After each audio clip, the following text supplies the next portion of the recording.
যুক্তরাষ্ট্রের সাথে যে চুক্তি, দুই দলই জানতো, দুই দলের সম্মতিতেই ওই চুক্তিটা হয়েছিল, মানে 3 দিন নির্বাচনের 3 দিন আগে যেটা।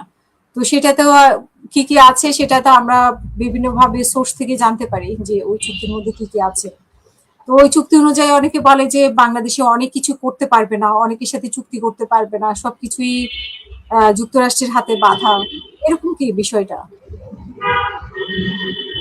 আসলে চুক্তিটা ধরেন কি, চুক্তিটার বেনিফিটও আছে, আবার এই ক্লজ গুলি একটুখানি ডিস্টার্বিং, এই বিষয়ে কোনো সন্দেহ নেই।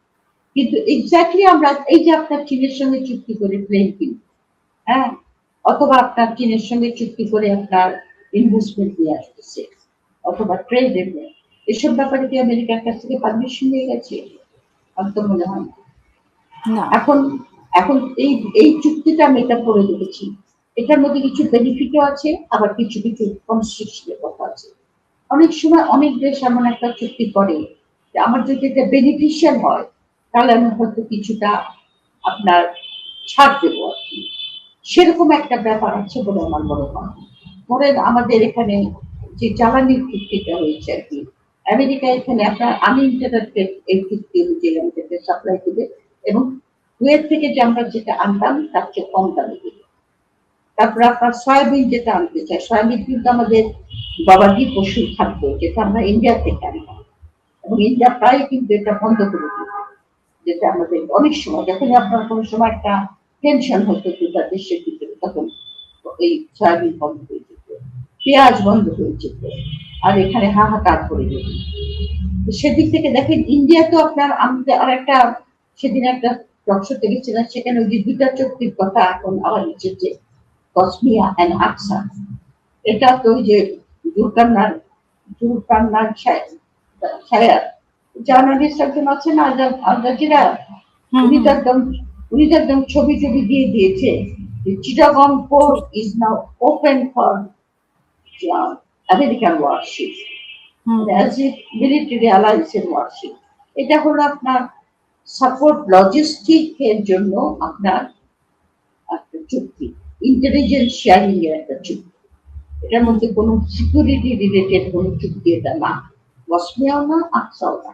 কিন্তু এটা নিয়ে কিন্তু অলরেডি গুঞ্জন শুরু হয়েছে যে এটা আমেরিকানদের কাছে আমরা আবারও দেশ, কয়জনের কাছে এই দেশ বিক্রি হচ্ছে আমি জানি না, এটা বিক্রি করে দিচ্ছি আমরা।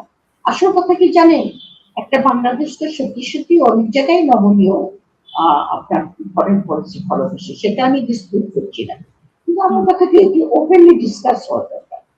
ওপেনলি ডিসকাস হলে পরে মানুষের অনেক ভুল ধারণা দূর হয়, অথবা মানুষ সত্যটা জানতে পারে। তা না হলে যে আপনার হুইসপারিং ক্যাম্পেইনে ওই যে বলে যে গরিবের ভাবি সবার, কি জানি গরিবের বউ সবার ভাবি, এখন বাংলাদেশের অবস্থাও নাকি তাই, এরকমই তুলনা করে অনেকে। এরকমই অনেকে চিন্তা করে, কিন্তু এরকম চিন্তাটা করাটা আমার মনে হয় সেলফ ডিফিটিং। আমরা তা কেন হবো? আমাদের সেই আমার ইরানিয়ান ফরেন মিনিস্টারের কথাই মনে হয় যে we are not that kind of people, যে আমরা সবাই মিলে আমাদের ঘরের উপর চেপে বসলে আমরা নিজস্বতা হয়ে দাঁড়াতে পারি। আপনি কেউই আপনার ঘরের উপর চেপে বসতে পারবে না। সেটা আমাদের দেশের মধ্যে অর্জন করা কত দূর সত্য হবে আমি জানি না। সেদিন আমাকে একজন বলছিল যে ইন্ডিয়ান পেনিট্রেশন এখানে কোথায়, আমাকে জিজ্ঞেস করে। আমি আপনি বলছেন কি? একজন ফর্মার আর্মি চিফ বলেছে যে ডিজিএফআর অফিসে র অফিস ছিল, আর আপনি পেনিট্রেশন আর কোথায় চান আপনি? তো বলেন আমাকে। প্রত্যেকটা ইনস্টিটিউশনে পেনিট্রেট করে বসে আছে রাজনীতিতে। আজকাল তো আর কেউ ভূমি দখল করে না, দখল করে সেই রাষ্ট্রের ইনস্টিটিউশন গুলিকে, তাদের ফিনান্সিয়াল, তাদের ইকোনমিক পলিসি, তাদের আপনার রেগুলেটরি বডির যে সমস্ত হয়েছে আবার দেবে কেন?